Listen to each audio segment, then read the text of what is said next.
बिस्मिल्लाहिर्रहमानिर्रहीम, अस्सलाम वालेकुम। मैं हूं मखदूम शहाबुद्दीन और आप देख रहे हैं पावर टॉक। नाज़रीन इकराम, पाकिस्तान के सियासी मंजरनामे में इस वक्त हलचल है। एक जानिब तो वफाकी हुकूमत की वफाकी काबीना में रद्दोबदल के इम्कान पर बात हो रही है, तो वहीं दूसरी जानिब पाकिस्तान तहरीक इंसाफ में भी एक अजीब सी कैफियत पाई जा रही है।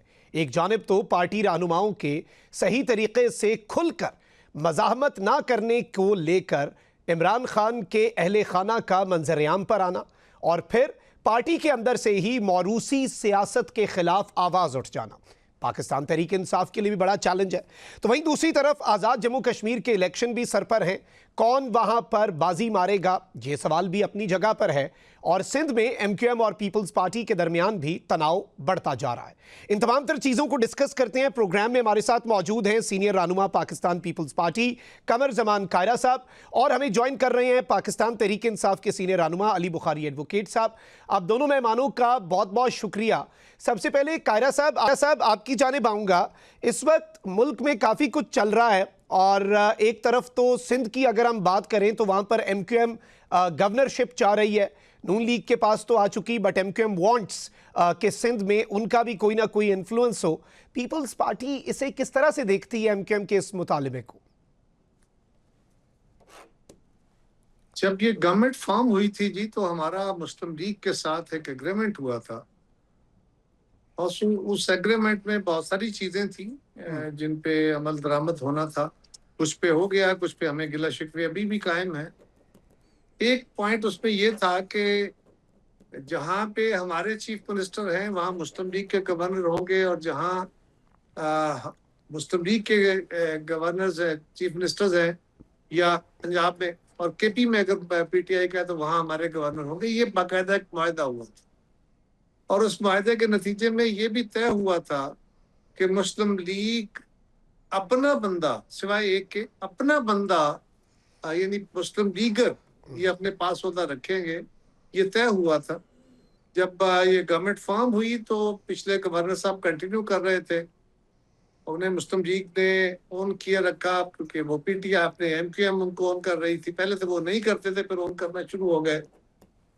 लेकिन पीपल्स पार्टी ने फिर उनको याद कराया कि जी ये तय था कि आप अपना बंदा गवर्नर बनाएंगे। लिहाजा मुस्लिम लीग ने निहाल हाशमी साहब की सूरत में अपना एक इंतहाई जो पुराने कारकुन हैं, दरीना साथी हैं, उनको गवर्नर बनाया। हमें तो कोई एतराज नहीं है, क्योंकि ये तयशुदा था। अगर एमक्यूएम का कोई गिला है तो वो गवर्नमेंट ऑफ द डे या मुस्लिम लीग से हो सकता है, हमसे तो नहीं। क्योंकि हम तो एक मुआहदा करके चले थे। तो अगर नून लीग एमक्यूएम को अपना इत्तेहादी बरकरार रखने के लिए कोई कुर्बानी देती है, तो ये तो फिर पीपल्स पार्टी जो है उसके साथ मुआहदे की खिलाफ वर्जी हो जाएगी। तो ये तो दो धारी तलवार हो गई नून लीग के लिए। फिर ये इशू तो जी मुस्लिम लीग का है। मुस्लिम लीग की क़यादत अगर किसी मसले का शिकार होगी तो हमारी क़यादत से बात कर लेगी। हमें कबूल हुआ तो हम ऑन कर लेंगे, ना हुआ तो नहीं करेंगे। ये तो ऐसे ही है ना, जैसे जैसे जैसे एमक्यूएम एक जिद में है कि वो उनकी पॉलिटिकल जरूरत है। हम भी एक जिद में हैं, हमने पहले से तय किया हुआ है। लेकिन पीपल्स पार्टी की क़यादत से अगर बात करने की जरूरत पेश आई तो मियां साहब बात कर लेंगे। चले, ये बड़ा इंपॉर्टेंट नुक्ता है आपका आ गया। अली बुखारी साहब, आपकी जानिब आऊँगा। पाकिस्तान तहरीक इंसाफ का कारकुन तो पीटीआई की लीडरशिप से नाराज़ रहता ही है, और हम आए दिन सोशल मीडिया पर देखते हैं, कहा जाता है कि पीटीआई लीडरशिप सही तरीके से आवाज़ नहीं उठा रही, ना ही गवर्नमेंट पे प्रेशर बिल्ड कर पा रही है। और अब अचानक से अलीमा खान साहिबा जो हैं उनका भी फ्रंट फुट पर आकर खेलना, फिर इसके अंदर पीटीआई के ही कुछ रहनुमाओं ने इसके खिलाफ डायरेक्टली इनडायरेक्टली थोड़ी सी बात भी की है कि हम तो मौरूसी सियासत के खिलाफ हैं, अगर ऐसा हो जाए तो नून लीग, पीपल्स पार्टी और पीटीआई में क्या फ़र्क रहेगा? क्या कहेंगे इस सारे जो एक कन्फ्यूजन सी बन चुकी है पीटीआई के अंदर इस हवाले से? बिस्मिल्लाहिर्रहमानिर्रहीम। देखें, पीटीआई के अंदर किसी किस्म की भी कोई कन्फ्यूजन नहीं है। हमारी पार्टी कोई विरासती पार्टी नहीं है, इसके ऊपर सबका एग्रीमेंट मौजूद है। अलीमा खान साहब हमारी बुजुर्ग हैं, हमारी वालदा की जगह है, हमारे लीडर इमरान खान की बहन है, 70 ईयर्स प्लस एज है उनकी, और वो बहन होने के नाते हफ्ते में 7-6 दिन तारीखें बुकत रही होती हैं, लाहौर, इस्लामाबाद, पिंडी। मैं उनको बहुत सी जगह रिप्रेजेंट भी कर रहा होता हूँ। इशू ये है कि उनको तो भाई के साथ प्यार भी है, होना भी चाहिए, उनका बाहर निकलना भी उनका लीगल जायज़ हक है। ऑन द अदर साइड उनके पास कोई पार्टी लीडरशिप के हवाले से ओहदा नहीं है, उनके पास किसी किस्म के कोई आप कह लें कि जी उनकी तरफ से कोई ये नहीं आता कि फलां को टिकट दे दो, फलां कर दो, फलां बाइकआउट कर दो, फलां पॉलिटिकल डिसीजन में वो कहीं भी नहीं है, किसी भी जगह नहीं है। और वो खुद भी ये चीज कई दफा कह चुकी हैं। बाकी बहनों का निकलना, जिसका भाई 3 साल से जेल में हो, जिससे मुलाकात 8 महीने से ना करने दी जा रही हो, जिसकी भाभी जेल में हो, जिसका भांजा 10 साल की सजा भुगत रहा हो, हम सारे लोग जो उनके करीब 3 लोग हैं जो पार्टी वर्कर्स हैं, टिकट होल्डर्स हैं, जिनको जो उनके साथ चलते रहे, 2-2 दर्जन 1.5 दर्जन हमारे ऊपर पर्चे हैं, तो ये कोई बात नहीं है जी। और ना ये कोई मैं समझता इतना बड़ा इशू है कि इसके ऊपर प्रोग्राम करते फिरें कि जी ये है या वो है। क्योंकि आपने देखा जब भी पॉलिटिकल लीडर्स जेल में होते हैं, अगर जुल्फकार अली भुट्टो जेल में थे तो Nusrat Bhutto was not a political lady, लेकिन वो बाहर आई।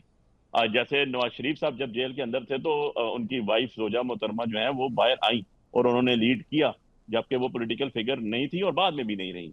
इसी तरह अभी पोजीशन ये है कि खान साहब की बेगम साहिबा वो भी जेल के अंदर हैं और उनकी बहनें तीनों के हालात देख लें, उनके ट्रायल भी जो है 342 स्टेटमेंट तक पहुंच चुके हैं, कभी पिंडी, कभी लाहौर, कभी इस्लामाबाद।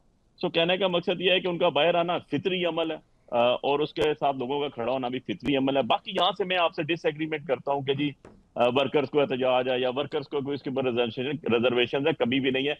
मैं वर्कर हूँ, मैंने इलेक्शन लड़ा, 50,000 वोट से इस्लामाबाद से जीत के बाहर बैठा हूँ, वर्कर भी मेरे साथ है, आपा भी मेरे साथ है, खान भी मेरे साथ है, बाकी लीडरशिप भी मेरे साथ, इसमें तो कोई दूसरी राय नहीं है। बट आई वॉज एक्सपेक्टिंग कि आप ये पूछेंगे कि जी ये बता दें कि पिछले 4 सालों में $1 पाकिस्तान में नहीं आया, उसके ऊपर अपनी राय दे दें। इंडिया में 13 रुपए पेट्रोल महंगा होता है, बांग्लादेश में जंग, ईरान और अमेरिका जंग के बाद 18 रुपए महंगा होता है, पाकिस्तान में 150 से 200 रुपया तक पहुंच जाता है। पाकिस्तान के अंदर 1 रुपया पेट्रोल सस्ता होता है, उसके बदले में एकदम दौर के बाद 13 रुपए महंगा हो जाता है। Federal ministers floor of the house बैठ के ये बात करते हैं कि हमारे पास 4 साल से इन्वेस्टमेंट कोई नहीं आ रही। फेडरल मिनिस्टर की बात कर रहा हूँ, फाइनेंस मिनिस्टर की बात कर रहा हूँ कि हमारे पास कोई लोग नहीं आ रहे। This is a topic to discuss. जैसे आपका एक और मिनिस्टर साहब कल परसों में नहीं 10-12 दिन पहले सुन रहा था, वो कह रहे थे जी कश्मीर की 12 सीटें हमारी जेब में हैं, जो मुहाजिरीन की हम जहां मर्जी दे दें। सीनियर मिनिस्टर्स की बात कर रहा हूँ यार, किसी आम वर्कर की बात नहीं कर रहा हूँ। ये पॉलिटिकल एटीट्यूड नहीं है, ये पॉलिटिकल लोगों का वतीरा नहीं है, ये पॉलिटिकल नॉब्स नहीं है। बस 17 सीटों वालों को जब आप बैठाएंगे तो उनसे आप और क्या तोको करेंगे? मुझे तो ये समझ नहीं आती कि जो हारे हुए लोग हों, जो अवाम को रिप्रेजेंट नहीं कर रहे हैं, जो अवाम के रिप्रेजेंटेशन के हवाले से या अवाम के लिए बात ही नहीं करते हैं, वो उनके पास और क्या इसके अलावा बातें हैं कि कभी कहेंगे 12 सीटें हमारी जेब में हैं, हम जीत जाएंगे, कभी कहेंगे एनओसीआं डीसीओ से लेके जाओ। कौन से फेयर फ्री ट्रांसपेरेंट इलेक्शन ऐसे होते हैं कि आप डीसीओ एसीओ से पहले ज्यादा नामे लेके जाते फिरें? हम तो पॉलिटिकल वर्कर हैं, हमने तो अपनी लाइफ में कभी भी ऐसी चीजें नहीं देखी। अली बुखारी साहब, बिल्कुल आपका नुक्ता बड़ा अहम है। अवाम का तो वैसे ही कोई पुरसाने हाल नहीं और हमारा भी नहीं, और सब लोग ही अफेक्ट हो चुके हैं इस महंगाई से और इन तमाम तर चीज़ों से। But being the largest opposition party, people do expect कि पाकिस्तान तहरीक इंसाफ इन इशूज़ पे हुकूमत को टफ टाइम भी दे। चलें ठीक है, एक पॉलिटिकल मूवमेंट है और वो राइट है और पाकिस्तान तहरीक इंसाफ का रहेगा, उसके खिलाफ हुकूमत अगर एक्शन लेती है तो वो गलत है। लेकिन पीटीआई ऑपोजिशन के तौर पर अवाम के इन हुकूक के लिए कब इतना प्रेशर बनाएगी? हमने देखा था पीटीआई के दौर में इससे कम महंगाई थी, पीडीएम एक पूरा लाव लश्कर लेके एक महंगाई मार्च तो उन्होंने कर दिया था। पीटीआई अवाम के लिए कब निकलेगी? देखो यार, बड़ी सिंपल सी बात है, हम पॉलिटिकल लोग हैं। जब पीडीएम के लोग निकले थे, बिलावल भुट्टो साहब कराची से निकले थे, इस्लामाबाद आए, मरियम साहिबा लाहौर से निकली थी, इस्लामाबाद है। किसी ने वाटर कैनन नहीं मारे, किसी ने रास्ते बंद नहीं किए, किसी ने एफआईआर नहीं कराई, किसी ने लोगों की बहनें बेटियां नहीं उठाई। एक एफआईआर बता दें मुझे किसी के ऊपर हुई हो। हम लोगों को तो पॉलिटिकल एटीट्यूड है, हम तो पॉलिटिकल लोग हैं। ऑन द अदर साइड हम तो कहते हैं भाई, हम तो हर असेंबली में जाके बात करते हैं, हमारे सारे मेंबर्स बात करते हैं। लाइव कट नहीं दिखाया जाता, जरा ये भी तो देख लेना कि हमारी कितनी लाइव स्पीचेज हैं जो लगाई जाती हैं। हमारा सीएम सुप्रीम कोर्ट में जाता है, सुप्रीम कोर्ट में जो आपका प्रिजनर्स के हवाले से convention chief justice of Pakistan बुलाता है, उसके अंदर जो वो बात करता है वो भी काट दी जाती है और नेशनल मीडिया पे नहीं आती। तो इसके अंदर आप ये कैसे कह सकते हैं कि हम बात नहीं करते? हम तो बात ये अवाम की करते हैं, क्योंकि हम मासेस में रहते हैं, हम लोगों के पास जाते हैं, हम पब्लिक फेयर्स पे जाते हैं, जनाजों पे जाते हैं, शादियों पे जाते हैं। लोग हमें प्रोटोकॉल देते हैं एमएनए के बराबर, क्योंकि उन्होंने वोट दिए हैं, उन्होंने फॉर्म 45 दिए हैं हमें, उन्होंने अपने स्टेशन जिता के भेजे हैं। इसलिए तो उनको तो पता है कि उनका असल एमएनए कौन है, असल रिप्रेजेंटेटिव कौन है, और अंदर कौन जाली लोग बैठे हुए हैं, किस तरह बैठे हुए हैं, किस तरीके से बैठे हैं, किस वतीरे से बैठे हुए हैं। तो you can not expect such like things from us कि हम जाके अवाम की बात नहीं करेंगे। हम तो बात ही अवामी करते हैं। मैंने आपके प्रोग्राम में बात ही पेट्रोल से की, मैंने अभी बिजली की बात नहीं छेड़ी कि भाई दुनिया में सबसे महंगी बिजली क्या है, दुनिया में सबसे महंगा गैस क्या है, दुनिया के अंदर इनसिक्योरिटीज कहां पर है, किस तरह इन्वेस्टमेंट होगी, क्या होगा, किस तरह होगा। दिस इज अ पाकिस्तान की तारीख का वर्स्टीन फेलियर है ये पिछले 80 सालों का, 79 ईयर्स का। ये जो 4 साल हुकूमत है जिसमें शहबाज शरीफ साहब जो हैं ये वजीर आजम है, आप उठा के देख लें तारीख, IMF से 26 या 25 या 26 दफा पाकिस्तान गवर्नमेंट ने पैकेज डील की उनके साथ, उनमें से 19 दफा तो इन दो भाइयों के दौर में हुए, बाकी सारी पॉलिटिकल पार्टीज और आमरों के दौर में भी हुए। तो कहने का मकसद ये है कि आपने IMF से पैसा लिया और रेमिटेंस के अलावा $1 तो पाकिस्तान में आया नहीं। मल्टी नेशनल कंपनीज आपको छोड़ के चलेगी, शेल चलेगी, टेलीनॉर चलेगी, आपकी जो है मित्सुबिशी चलेगी, लिवर ब्रदर्स चलेगी, जॉनसन एंड जॉनसन चलेगी। मैंने आपको इतने नाम गिना दिए, 45 200 आपकी इंडस्ट्रीज बंद हो चुकी हैं जो कॉटन रिलेटेड इंडस्ट्रीज थी। आपने क्या काम किया, कौन सी आपने बेरोजगारी काम की, कौन सा अमन कायम किया। KP आपका डिस्टर्ब है, बलूचिस्तान आपका डिस्टर्ब है, GB के हालात आपके सामने हैं, कश्मीर के हालात आपके सामने हैं, पंजाब के इलाके में रात को CM साहब होते हैं बगैर स्क्वाड के तरह चक्कर लगा के होते हैं। सिंध के इलाके में भी आप जाके देख लें, इंटीरियर सिंध के अंदर रात की तारीकी में अकेले कोई बंदा जाके तरह घूम फिर के वापस आ जाए। तो this is the factual position, इसको आप कैसे डिनाई कर सकते हैं। और अवाम की सूरत हाल क्या है वो आप देख लेंगे, कितने बोझ के नीचे उसमें तो आप इनका जी, उसमें तो बुखारी साहब there is no other opinion के अवाम के साथ जो हो रहा है, और अवाम का करना है यार, ये किसने करना है, ये काम किसका है, ये काम गवर्नमेंट का है ना। अगर गवर्नमेंट फेलियर है तो घर चले जाए ना। आप 17 सीटों से बैठ के आके अपने केसेस माफ करा के अपनी चीजें खत्म करा के जाली पर्चे हमारे ऊपर करा के, आपके सामने बैठा हूं यार, 1.5 दर्जन पर्चे हैं मेरे ऊपर एंटी टेररिस्ट कोर्ट्स के। कौन सी हमने डकैतियां कर दी हैं, कौन से हमने जो है वो दहशतगर्दी कर दी है। दहशतगर्द तो दंदनाते फिर रहे हैं, किसी ने पूछा उनको कभी? तो कैसे ये हो सकता है? ये इस तरह की अनपॉपुलर गवर्नमेंट्स जब भी आती हैं तो उनका यही हाल होता है। अच्छा अली बुखारी साहब, जाहिर बात है गवर्नमेंट से उनके जो मसाइल हैं उन पर तो हम बात करते हैं। KP की असम्बली से एक बिल पास हुआ, चलें अब उस पर नजर षानी कर रही है KP गवर्नमेंट, अच्छी बात है। अब एक और डेवलपमेंट आई है, रुकन KP असम्बली हैं अब्दुल गनी आफरीदी साहब, उन्होंने वज़ीर आला KP जो कि ये कहते हैं कि मैं तो सिर्फ इश्क़ इमरान के लिए करूँगा काम जो भी किया, और उनको ख़त लिखा है और उनके भाई नवीद आफरीदी जो हैं उनके ऊपर इल्ज़ाम लगाया है कि वो सियासी और इंतज़ामी मुदाखलत कर रहे हैं इंतज़ामात में और मामलात में। तो इस तरह की चीज़ें अगर PTI के अंदर हो रही हैं या इस तरह रोज़ाना कोई ना कोई चीज़ सामने आ रही है, how do you see it? ये यूनिटी का टाइम नहीं है कि एक ऐसे मौके पर जब एक पार्टी को ऑप्रेस किया जा रहा है, दीवार से लगाया जा रहा है, कश्ती मंझधार में है, कम से कम कश्ती की डायरेक्शन, कश्ती के ऊपर बैठे हुए लोगों की तो एक हो। देखिए, कश्ती की डायरेक्शन सीधी होनी चाहिए, जरूरी नहीं है कि सबके ख्यालात एक हैं। हमारी आइडियोलॉजी एक है जो इमरान खान को फॉलो करते हैं, हमारा लीडर एक है जो इमरान खान को हम फॉलो करें। अब बात यह है कि असेंबली में बैठे हुए लोग खत लिख रहे हैं तो अच्छी बात है, जमहूरियत का हुस्न है भाई। ये हम कोई गुलाम, इतने गुलाम तो नहीं है, वरासत दर वरासत तो नहीं चल रही है पार्टी।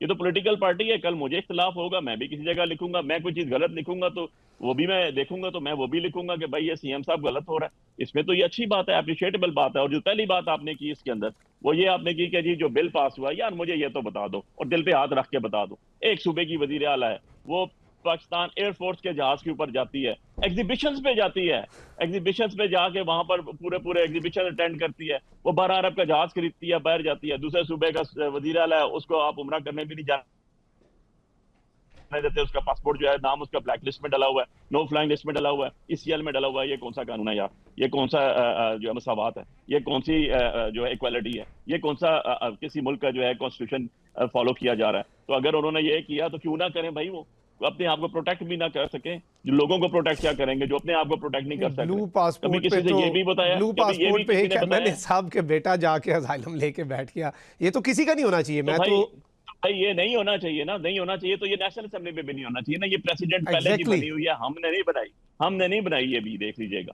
ये जो है पहले बनी हुई है और इन्हीं लोगों की बनी हुई है जो अभी गवर्नमेंट के अंदर बैठे हुए, चेक कर लीजिएगा जरा इसको। बिल्कुल नहीं, वो बात तो ठीक है, दो गलत कभी भी एक वो नेगेटिव्स के हम पॉजिटिव पे नहीं आ सकते। लेकिन अच्छा अली बुखारी साहब, एक और बड़ी इंपॉर्टेंट चीज़ है जिस पर बात करना ज़रूरी है।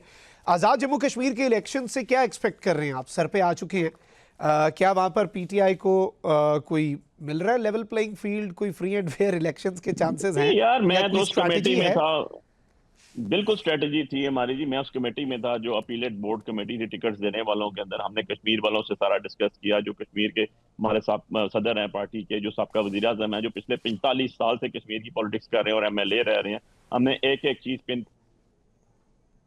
पॉइंट डिस्कस की, 6 मीटिंग हुई हमारी, 4-4 घंटे 3-3 घंटे की तवील पॉलिटिकल हमारी कमेटी की, लीगल कमेटी, कश्मीर कमेटी, सारी मिक्स करके हमने की, और हमने तो ये नतीजा निकाला कि जी लेवल प्लेइंग फील्ड हमें क्या दे रहे हैं ये। हमारे बंदों को जाने की इजाजत नहीं है, झंडा लगाने की इजाजत नहीं है, इमरान खान का नाम लिखने की, तस्वीर लगाने की इजाजत नहीं है, हमारे पास निशान ले लिया गया है, उसके बाद हमारे लोगों को उठाया जा रहा है। हम क्यों इलेक्शन, किस चीज की लेवल प्लेइंग फील्ड है भाई? आप जब लड़ना ही नहीं देना तो फिर लड़ने का क्या मकसद, और लड़ने के बाद जीतना ही नहीं देना तो फिर उसका क्या मकसद? लोग वोट देते हैं, एक को निकल आती है बी को, यार ये कौन सा इंसाफ है, ये कौन सा तरीकाकार है, ये कौन सा fair free and transparent election है, ये कौन सी वोट को इज्जत दो का नारा है? सबसे पहले तो उनको डूब के मर जाना चाहिए जो ये ऐलान करते होते वोट को इज्जत दो। बात यह है कि अपनी बारी बाहर आई तो आपको वोट भी भूल गई, इज्जत भी भूल गई, लोग भी भूल गए, नामूस भी भूल गई, सब कुछ खत्म हो गया आज आपके।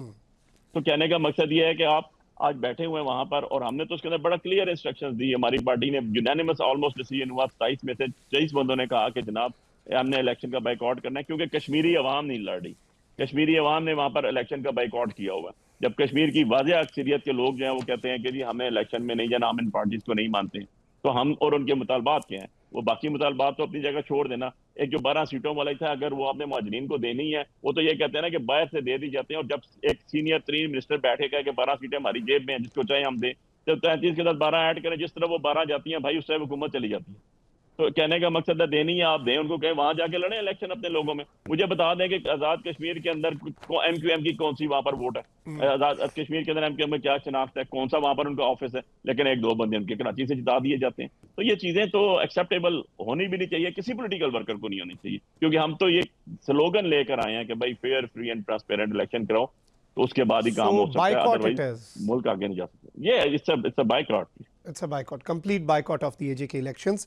बहुत बहुत शुक्रिया अली बुखारी साहब हमारे साथ मौजूद थे। नाज़रीन इकराम, यहाँ पे वक्त हुआ एक ब्रेक का, हमारे साथ रहिए, आपसे मुलाकात होगी इस ब्रेक के बाद।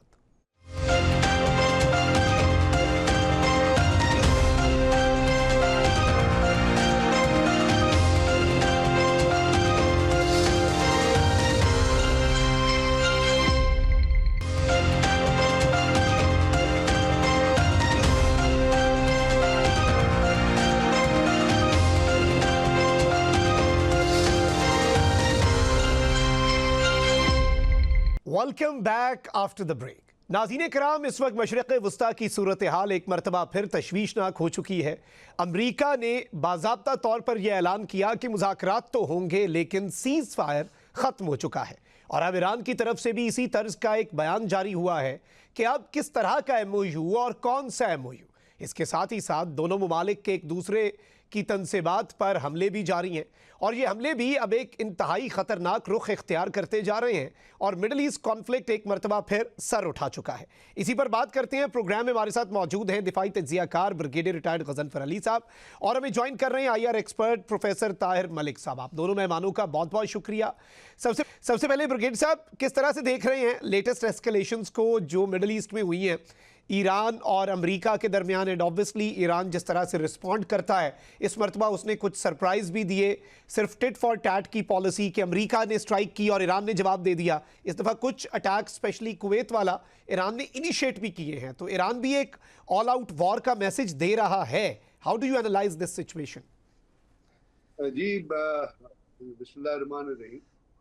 On the face of it, आप जब सामने देखते हैं और जो डेवलपमेंट्स देखते हैं, attacks and counter attacks, missiles and bombs and all that, तो उसमें तो साफ ज़ाहिर है बहुत ही डिवेस्टेटिंग किस्म की और बड़ी सीरियस सिचुएशन है नज़र आ रही है, जो अब रीजनलाइज भी होती जा रही है कि अगर सऊदी अरब का भी रिस्पांस आ गया है और सना के ऊपर अगर हमला हो, और उसके साथ साथ ईरान जो है वो कुवैत पे भी उसने हमला किया, अमेरिका जो है उसने कहा कि ये MOU ईरान ने कहा ख़त्म है। असल में इसको इनिशिएट तो अमेरिका ने किया था जब ट्रम्प जो है वो बैठा हुआ था टर्किया में नेटो की कॉन्फ्रेंस में, वहाँ से उसने कहा कि जी MOU ख़त्म हो गया है और हम किसी MOU की रिस्पेक्ट नहीं करते। तो उसमें जो भी उसने अल्फाज भी इस्तेमाल किए ईरानी कौम के लिए, जो एक इतने बड़े लीडर को सूट नहीं करते हैं, स्कम का जो लफ्ज़ उसने इस्तेमाल किया, असल में अगर आप उसको लिटरली देखें तो वो स्कम का लफ्ज़ जो है वो तो ट्रम्प पे और ट्रम्प की कौम पे आयद होता है, बल्कि ट्रम्प की कैबिनेट पे आयद होता है, क्योंकि जितने रिपब्लिकन्स और डेमोक्रेट्स हैं, they all are scum, they are product of that procedure जो दुनिया को, जो उनको स्कम बनाता है। तो अब ये जो चीज़ें हो रही हैं, इसमें एक तो लिंडसी ग्राहम तो फारिग हो गया है, तो बाकी जितने बैठे हुए हैं ये रिपब्लिकन या डेमोक्रेट जितने हैं जो एपैक लॉबी से फंडिंग लेते हैं उनसे पैसा खाते हैं, वो तो पहले भी ये कह रहे थे कि जी हम जंग रोकना नहीं चाहते। इसराइल भी कह रहा था कि हम जंग रोकना नहीं चाहते क्योंकि हमारी पॉलिसी को सूट नहीं करता है। लेकिन इस वक्त जो सिचुएशन है जो वो एक बड़ी, आप ये देखिएगा कि अटैक तो हो रहे हैं, जैसे आपने भी कहा कि सीज फायर नहीं होगा लेकिन मुज़ाकरात भी चलेंगे।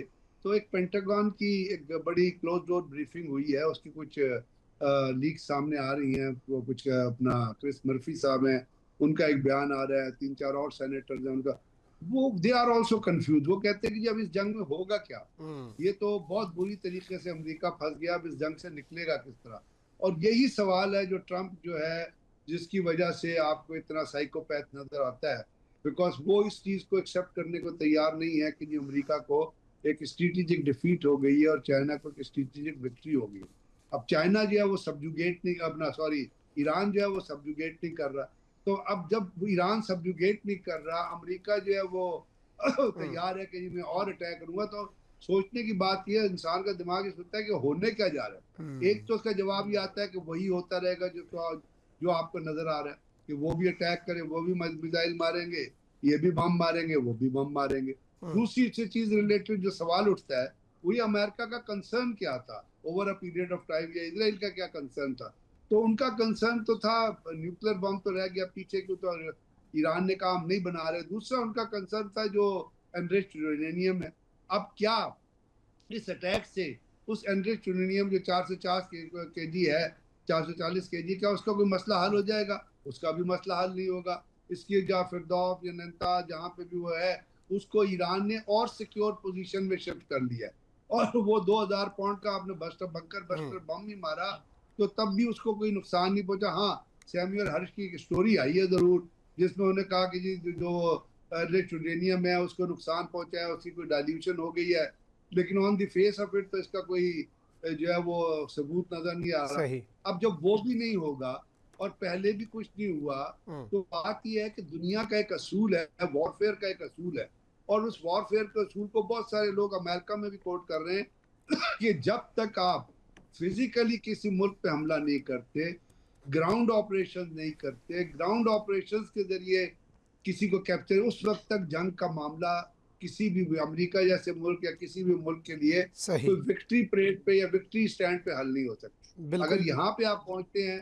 तो अगला सवाल आपके ध्यान में आता है, अगर अमेरिका अटैक करेगा, ग्राउंड अटैक करेगा, तो वो किधर करेगा? अभी फिलहाल तो वो नेवल फ्लीट अपना जो है एयरक्राफ्ट कैरियर सलाला की बंदरगाह से नीचे ओमान के साथ लेके आ गए, तो क्या वो नेवल अटैक करेगा? नेवल अटैक की पहले भी वो कोशिश कर चुके हैं, और जिस तरह ईरान की मिडजेट ने एंगेज किया था अपना नेवल फ्लीट को, वो भी आपको पता है। तो naval attack is one of the option, लेकिन उसके लिए आप बेस किधर बनाएंगे, कहाँ से अपनी फोर्सेस को डेवलप करेंगे? अगर आप ग्राउंड अटैक पे जाते हैं, अगर आप खारिज के आइलैंड पे अटैक करते हैं, तो आपका बेस ऑफ अटैक क्या होगा? क्या वो बेस अटैक यूएई में होगा? क्या वो बेस अटैक बहरीन में होगा? क्या वो बेस ऑफ अटैक कतर में होगा? क्योंकि कहीं भी ग्राउंड अटैक करने के लिए आप जहाज से तो फोर्सेज इतनी सारी गिरा नहीं सकते। अगर आप जहाज से पैराट्रूप गिराते हैं, वो ईरान के एडवांटेज में होगा। अगर आप ईरान की ज्योग्राफी में जाते हैं, वो भी ईरान के एडवांटेज में होगा। क्या आप सीस्तान की तरफ आएंगे, वहां से आप बैक रोड करने की कोशिश करेंगे? क्योंकि पाकिस्तान के बलूचिस्तान में भी एक ऐसी शोरिश चल रही है जो सिक्योर नहीं है। तो क्या अमेरिका का जो ऑब्जेक्टिव है, जो पाकिस्तान, जो CIA भी इन्वॉल्व है बलूचिस्तान की शोरिश में, और तमाम अपना जितने वहाँ पे दहशतगर्दी हो रही है, तो क्या वो उनकी मदद कर, क्या वो उनके लिए एक लिंकेज पॉइंट साबित? तो ये तमाम चीजों में आंसर जो सोच जाती है वो तो अब इसी तरफ जाती है। बाकी ऑप्शन तो वो इस्तेमाल कर रहे हैं, तो क्या वो जमीनी ऑप्शन इस्तेमाल करेंगे या नहीं करेंगे? तो इसके ऊपर एक बहुत बड़ा सवाल खड़ा हो जाता है। तो मेरा ये ख्याल है इन तमाम चीजों को जब आप नैरो डाउन करते हैं, तो उसमें जहन में फिर यही ख्याल आता है, क्योंकि मैं उस ऑप्शन की तरफ नहीं जाना चाहता या बयान नहीं करना चाहता जो दुनिया की तबाही का बात बने। उसमें वो आई थिंक वो अगर अमेरिका वैसे वो कर सकता है, क्योंकि उसने से पहले जापान में भी किया है कि जब उनकी जापान नहीं सुन रहा था तो उन्होंने क्या किया, उन्होंने कहा जी बस यही ऑप्शन है, आउट ऑफ फ्रस्ट्रेशन। जी, तो इसलिए मैं ये समझता हूँ कि इस वक्त इस टाइम फ्रेमवर्क में यही है जो बात आपने की है कि सीज फायर भी नहीं रहेगा, मुज़ाकरात की भी कोशिश की जाएगी और अटैक भी जारी रहेंगे। ठीक हो गया बरगीर साहब, आपका नुक्ता आ गया। बल्कि अभी डोनाल्ड ट्रंप जो हैं उन्होंने एक बड़ा ऐलान भी किया अबनाए उर्मुज़ के हवाले से। प्रोफेसर ताहिर मलिक साहब, इसे किस तरह से देखते हैं? ट्रंप ने कहा है कि अबनाए उर्मुज़ खुली रहेगी चाहे ईरान हमारा साथ दे या ना दे, और ट्रंप ने कहा कि अमेरिका ईरान के खिलाफ बहरी नाकाबंदी भी दोबारा नाफिज कर रहा है और इसका इतलाक सिर्फ ईरानी जहाज़ों पर होगा, उनके खरीदारों पर होगा। दीगर तमाम ममालिक को अबनाए उर्मुज़ के इस्तेमाल की आज़ादी भी हासिल होगी और अमेरिका खुद को guardian of the Hormuz straight करार देता है और सिक्योरिटी फराहम करने के अखराजात के एवज़ अबनाए उर्मुज़ से गुजरने वाले तिजारती कार्गो पर अमेरिका 20% मुआवजा भी वसूल करेगा। तो पहले अबनाए उर्मुज़ इस जंग से पहले खुला था, पहले अमेरिका कहता था अबनाए उर्मुज़ अब हम खुलवाएंगे, फिर ईरान के टॉल लेने पर बात हुई, अब इसके कंट्रोल को अपने हाथ में लेकर यहाँ से जहाज़ों से सिक्योरिटी कार्गो पर 20% मौसूल करना, ये किस तरह से देख रहे हैं ट्रंप की स्टेटमेंट को, और क्या इतना इजी होगा यूएस के लिए हुर्मुज़ का कंट्रोल? मेरी राय में देखें, आप जंग शुरू कर सकते हैं लेकिन उसकी आउटकम को कंट्रोल नहीं कर सकते। उसके जो स्पिल ओवर इफेक्ट होते हैं, और इस वक्त जिस तरह की दुनिया में क़यादत है, ब्रिगेडियर साहब तफसील से बता चुके हैं सदर ट्रंप की शक्ल में, तो उसके अंदर उनकी पॉलिसी यही नज़र आती है कि टॉक टॉक टॉक और फाइट फाइट फाइट। तो इस वक्त जो गार्डियन ऑफ इस हॉर्मज़ स्टेट ऑफ हॉर्मज़ का उन्होंने कहा है, उसकी बड़ी अच्छी दिलचस्प कंडीशनैलिटीज़ हैं कि हम वो कंट्रोल करेंगे और हम 20% उसमें से टोल भी कलेक्ट करेंगे। इसमें आपको क्या चीज़ नज़र आती है? इसमें मामला ये है कि एक ईगो का है, एक मुल्क मीडियम साइज़ है और दूसरा सुपर पावर है, और इसमें एक तीसरा मामला है जो इनसे जुड़ा हुआ है, वो सिर्फ अमेरिका के लिए नहीं, ईरान के लिए भी, कि ये दोनों अपने जो डोमेस्टिक कॉन्स्टिट्यूंसी है उसके लिए भी एक बयानिया तरतीब में देना चाहते हैं। जो ईरान में इनकलाब के बाद से वहाँ एक रजीम है, वो अगर पीछे हटता है तो वो डोमेस्टिकली ये होगा कि हमने कंप्रोमाइज़ कर दिया और हमने जो विक्ट्री की एक कैफियत है और हमारी टर्म्स पे सब कुछ हुआ है उसको बरकरार रखना उनके रजीम के इस्तेकाम के लिए। दूसरी तरफ अमेरिका में जो अमेरिकन पॉलिटिक्स है वो अब वस्त मुद्दत तक जा रही है और ग्रोइंग प्रेशर है, वो इस वक्त गैर मकबूल हैं, और हर अमरीकी तारीख़ में जो सदर गैर मकबूल हुआ है उसके पसे पुश कोई वार हुई है, वो वियतनाम वार हो, वो अफ़गान वार हो, वो इराक़ वार हो, तो और इकॉनमी के अलहदा चैलेंजेस हैं। तो ये एक मामला उनका आ गया कि एक नॉर्मली एक जब अमन का मुआहदा होता है या कोई भी मुआहदा होता है दो मुल्कों के दरमियान, तो उसमें ट्रस्ट डेफिसिट जो है वो ब्रिज हो जाता है।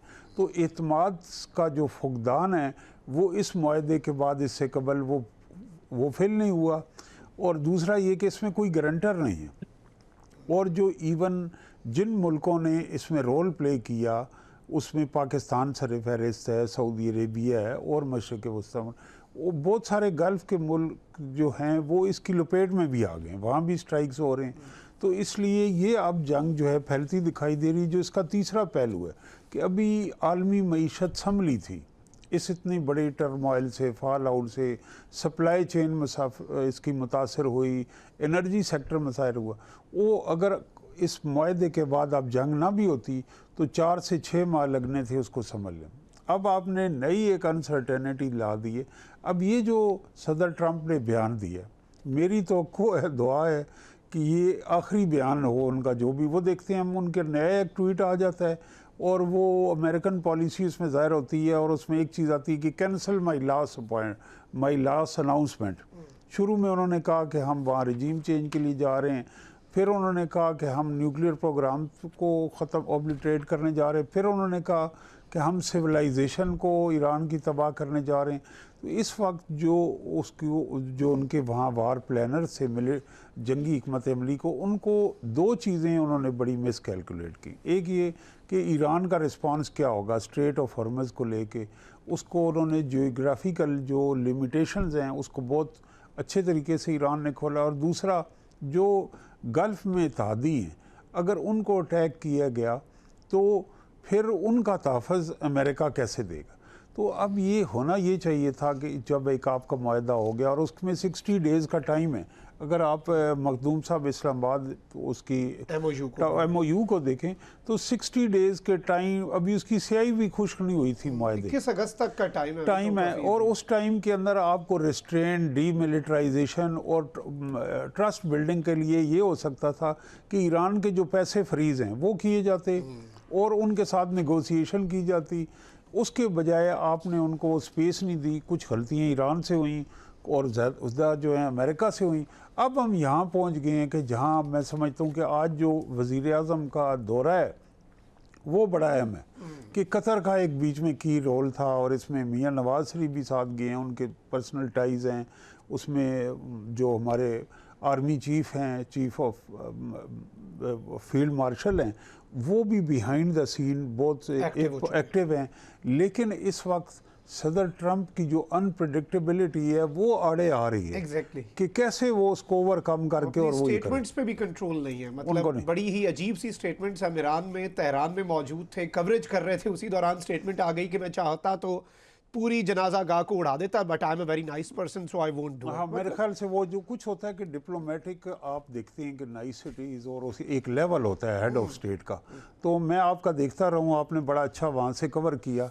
अब जब एक ऐसी है कि मॉर्निंग की फ़िज़ा है, लाखों करोड़ों लोग उधर हैं, तो इस एतमाद साजी की फ़िज़ा में उनको एक रिग्रेट या अफसोस करना चाहिए था। उन्होंने ज़ख्मों पे वो नमक छिड़क दी और ईरान की तरफ से कुछ ऐसे आने चाहिए थे। ये जो बर्फ़ पिघल नहीं रही है, मुझे लग रहा है कि पाकिस्तान ने और दीगर मुल्कों ने इसमें एक रोल प्ले किया है, लीडिंग रोल पाकिस्तान का था। लेकिन कोई दो फरीक जो हैं वो करीब नहीं आ सके, उनके दरमियान आइस नहीं मेल्ट हो सकी, उनके दरमियान वो जो ट्रस्ट डेफिसिट है बरकरार रहा है। अगर आप माजी में देखें, ट्रीटी ऑफ वर्साइल से लेके कोल्ड वार के ज़माने तक, गोरबाचोव अमेरिका और first world war, second world war, वहाँ किसी भी मुआहदे में ये नहीं हुआ कोई जंग जीता है, कोई हारा है, किसी में स्टेलमेट हो गया, लेकिन जो ट्रस्ट डेफिसिट था वो ब्रिज हुआ। लेकिन ये एक पहला केस है, मैं देख रहा हूँ पिछले 300-400 सालों में एक पैरेलल मुझे ये नज़र आता है कि फ़र्स्ट वर्ल्ड वार के बाद जब हिटलर था तो वो ट्रस्ट डेफिसिट बरकरार रहा और वो उस पर वार पेनल्टीज़ लाई और दूसरी जंग अज़ीम की शक्ल में। तो ये एक बड़ी ख़तरनाक एक तरफ मैं ये इशारा कर रहा हूँ कि अगर ये ट्रस्ट डेफिसिट बरकरार रहता है और इससे आलमी मईशत, मशरक़ वस्ता और ये सफ़र करते रहे, तो फिर इसमें नुकसान सिर्फ अमेरिका और ईरान का नहीं होगा। ठीक हो गया, आपका नुक्ता आ गया प्रोफेसर ताहिर मलिक साहब। यहाँ पे एक ब्रेक लेने, ब्रेक के बाद यहीं से गुफ्तगू को आगे बढ़ाएंगे। हमारे साथ रहिए।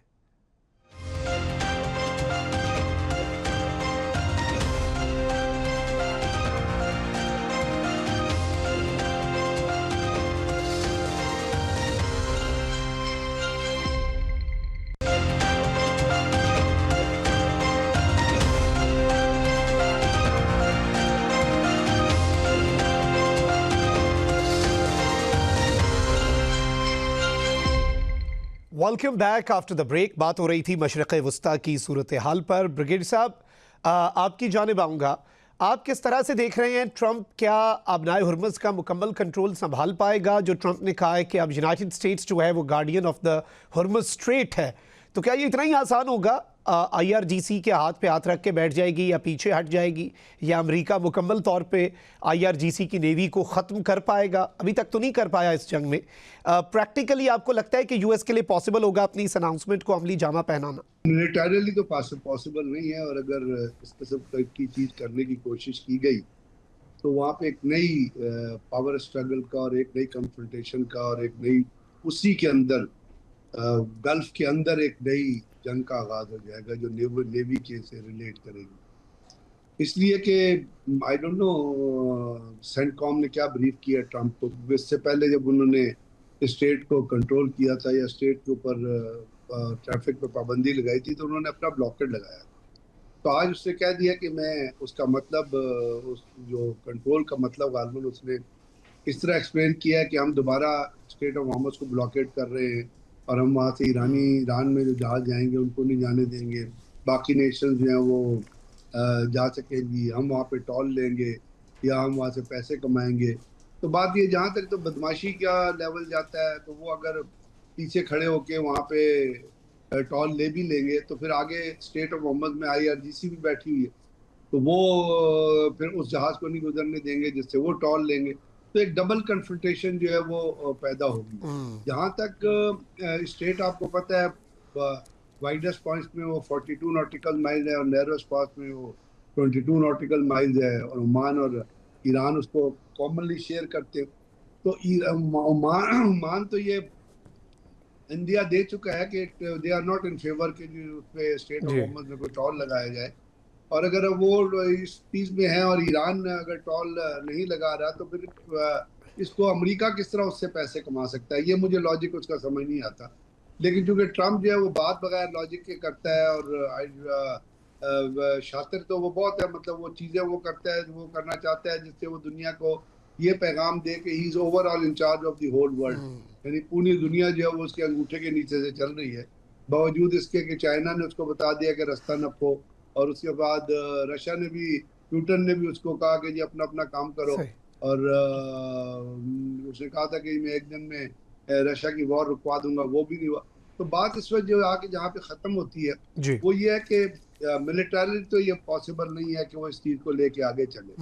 और इससे पहले आपको पता है कि यूरोपियन यूनियन या नेटो के जितने कंट्रीज थे उन्होंने भी इस चीज से इनकार कर दिया था कि we are not going to the port of war in state of Mohammad, ना हम आपको ज्वाइन करेंगे। तो एक नई कश्मकश, एक नई जो कन्फ्रंटेशन, उसका आगाज जरूर हो सकता है स्टेट ऑफ हॉर्मुज़ के अंदर। लेकिन जैसे मैंने आपसे अर्ज किया, मेरा ख्याल वो जिस कॉन्टेक्स्ट में कह रहा है वो कॉन्टेक्स्ट उसने आगे जाके एक्सप्लेन कर दिया है कि जी हम हॉर्मुज़ को कंट्रोल करेंगे और हम पीछे ब्लॉकेट लगा देंगे। बाकी ईरान भी जो है वो इस बात से पीछे हटने वाला नहीं है, क्योंकि स्टेट ऑफ हॉर्मुज़ जो है वो ईरान के लिए बड़ा स्ट्रेटेजिक चौक पॉइंट है, और ऐसी जगह है जिससे उन्होंने पूरी दुनिया के अंदर जो तजारत थी या जो एनर्जी सिक्योरिटी थी, या एनर्जी के अलावा भी जो आपकी बहुत सारा मिडल ईस्टर्न कंट्रीज में आपकी एडेबल चीज़ें जो है या रोज़मर्रा की ज़िंदगी या एग्रीकल्चर प्रोडक्ट वो यहीं से गुजरती है। तो ट्रम्प जो चाह रहा पिछले दिनों के स्टेट ऑफ हॉर्मुज़ में अगर ईरान का इन्फ्लुएंस भी रहता है तो वो दूसरा जो डाइवर्शन है जिसकी वजह से कतर के जहाज पे फायर हुआ था वो ये है कि आप जो ओमान के साहिल के साथ साथ जो जगह जाती है, जो रास्ता जाता उधर से वो जहाज़ों को निकालने की कोशिश करे, अभी वो भी ईरान को एक्सेप्टेबल नहीं है।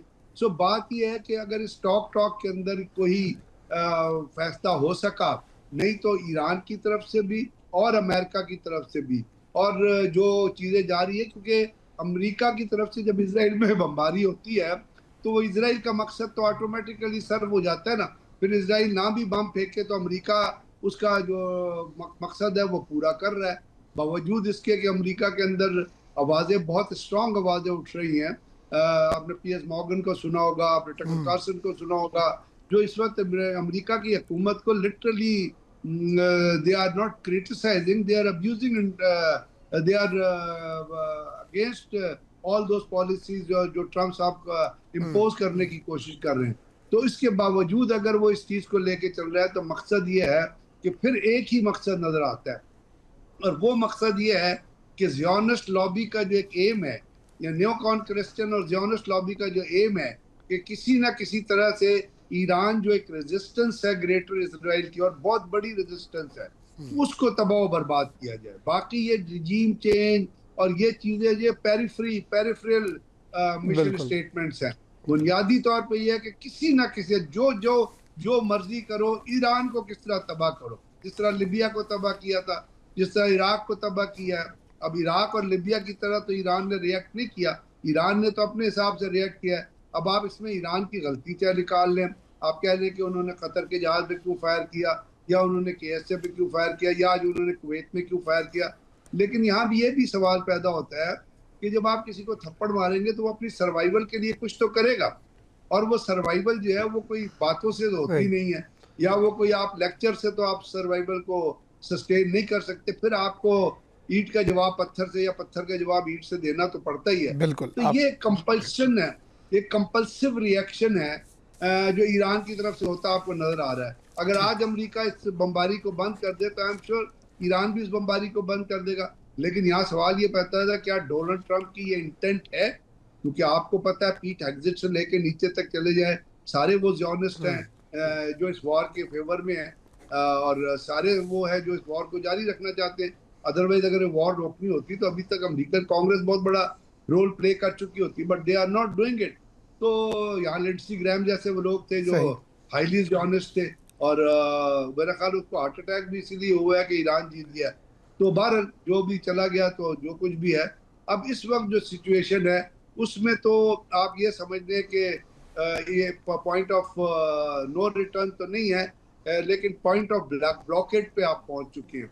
ठीक हो गया। बातचीत का अंदाज जो है वो रुका हुआ है, और जो हथियारों का इस्तेमाल है वो कंटिन्यू है। बिल्कुल। प्रोफेसर साहब, इसी सब पे कंक्लूडिंग रिमार्क्स में आपके ज़रूर लूँगा कि अब आगे क्या होता देख रहे हैं। वैसे तो अंदाज़ा लगाना मुश्किल है, लेकिन इन अ वे आसान भी है। क्या दोबारा से सालसी की कोई जगह बची है? ऑल्दो मीडिएटर्स कोशिश तो कर रहे हैं, Pakistan is the lead mediator, लेकिन जो हो रहा है इसमें लग नहीं रहा कि कोई अमेरिका ने जो अभी भी ऐलान कर दिया, बल्कि ट्रंप ने एक और स्टेटमेंट दी है यूएस मीडिया को कि everything in Iran belongs to us, oil, water, food, and we are gonna take it all. तो इस तरह की स्टेटमेंट्स तो एक बड़ी डेंजरस एस्केलेशन की तरफ इशारा, वही बैक टू स्क्वायर वन, वो सिविलाइजेशन मिटाने वाली धमकियों तक बात आ चुकी है। ये न्यू नॉर्मल करार दिया जा रहा है कि किसी भी वक्त हम किसी मुल्क पे चढ़ दौड़ें, जंग खुद ही फतह का ऐलान कर दें, जंग शुरू करें, ख़त्म करें। लेकिन मेरे ख्याल से जो रूल बेस्ड इंटरनेशनल सिस्टम रहा है 1945 से पोस्ट सेकेंड वर्ल्ड वार से लेके सदर ट्रंप के आने से पहले तक, उस रूल बेस्ड इंटरनेशनल सिस्टम को, इंटरनेशनल इंस्टीट्यूशंस को अपना रोल प्ले करना होगा, नहीं तो इसका बहुत बड़ा स्पिल ओवर इफेक्ट होगा, फॉल आउट होगा। उसके अंदर ये भी हो सकता है कि यूएन सिक्योरिटी काउंसिल कुछ करे, लेकिन उनके लिए बड़ा मुश्किल है कि सुपर पावर है एक तरफ, और वो उनका किस हद तक इख्तियार है वो बीच में आए, अपना रोल प्ले करें। या फिर यूरोपियन कम्युनिटी है, जिस तरह अभी ब्रिगेडियर साहब भी कह रहे थे कि उनकी डिफरेंट पॉलिसी है, तो वो एक ऐसा एक रोल बीच में प्ले करें, तो तब तो हो सकता है। लेकिन जो हमारी एफर्ट्स थी वो खुद ही इन्होंने ज़ाया कर दी, और अब नए सिरे से जो जंग शुरू हुई है, जंग बंदी होगी, और जंग बंदी के बाद फिर ये होगा कि किसी वक्त भी एक अनसर्टेनिटी रहेगी कि दोबारा जंग शुरू हो जाएगी। इस फिजा से कैसे निकला जाए, ये एक बहुत बड़ा सीरियस चैलेंज है। और ये इन्होंने सही कहा कि कांग्रेस, अमेरिका के अंदर जो इंस्टीट्यूशंस हैं पार्लियामेंट्री, उनको भी अपना रूल करना चाहिए। ये जो एक है कि रूल बेस्ड इंटरनेशनल सिस्टम ख़त्म हो गया, तो क्या दुनिया में इसकी वजह से इस्तेहकाम आया है, टर्बुलेंस आई है या नहीं? मेरे ख्याल से दुनिया अदम इस्तेहकाम का शिकार हुई। तो इस जंग का एक नतीजा ये भी है, चाहे आज हो या कल हो, पूरी दुनिया को रूल बेस्ड इंटरनेशनल सिस्टम की तरफ वापस लौटना होगा। और जब ये टाइम ओवर हो जाएगा तो नेक्स्ट जो अमेरिकन प्रेसिडेंट आएंगे वो अपने मुद्दत मियाद में दुनिया से माफ़ियाँ मांगते रहेंगे कि हमने ये किया, ये गलत किया। तो ये जो इस वक्त है टर्बुलेंस, ये वो डिफ़िकल्ट टाइम है, इसका इकोनॉमी पे, पॉलिटिक्स पे बड़ा इम्पैक्ट है, और ये ख़त्म होने का नाम भी नहीं ले रही। लेकिन इसके इम्पैक्ट 2 मुल्कों तक महदूद नहीं रहे, और उसको करने के लिए हमें एक रीजनल ऑर्डर की भी ज़रूरत है और रूल बेस्ड इंटरनेशनल ऑर्डर की भी ज़रूरत है। बिल्कुल, और उम्मीद यही की जा सकती है कि सैनिटी प्रिवेल करे। बहुत बहुत शुक्रिया प्रोफेसर ताहिर मलिक साहब और ब्रिगेडियर असनफर अली साहब हमारे साथ मौजूद थे। इसी के साथ मखदूम शाह को इजाज़त दीजिए। अल्लाह निगहबान। पाकिस्तान जिंदाबाद।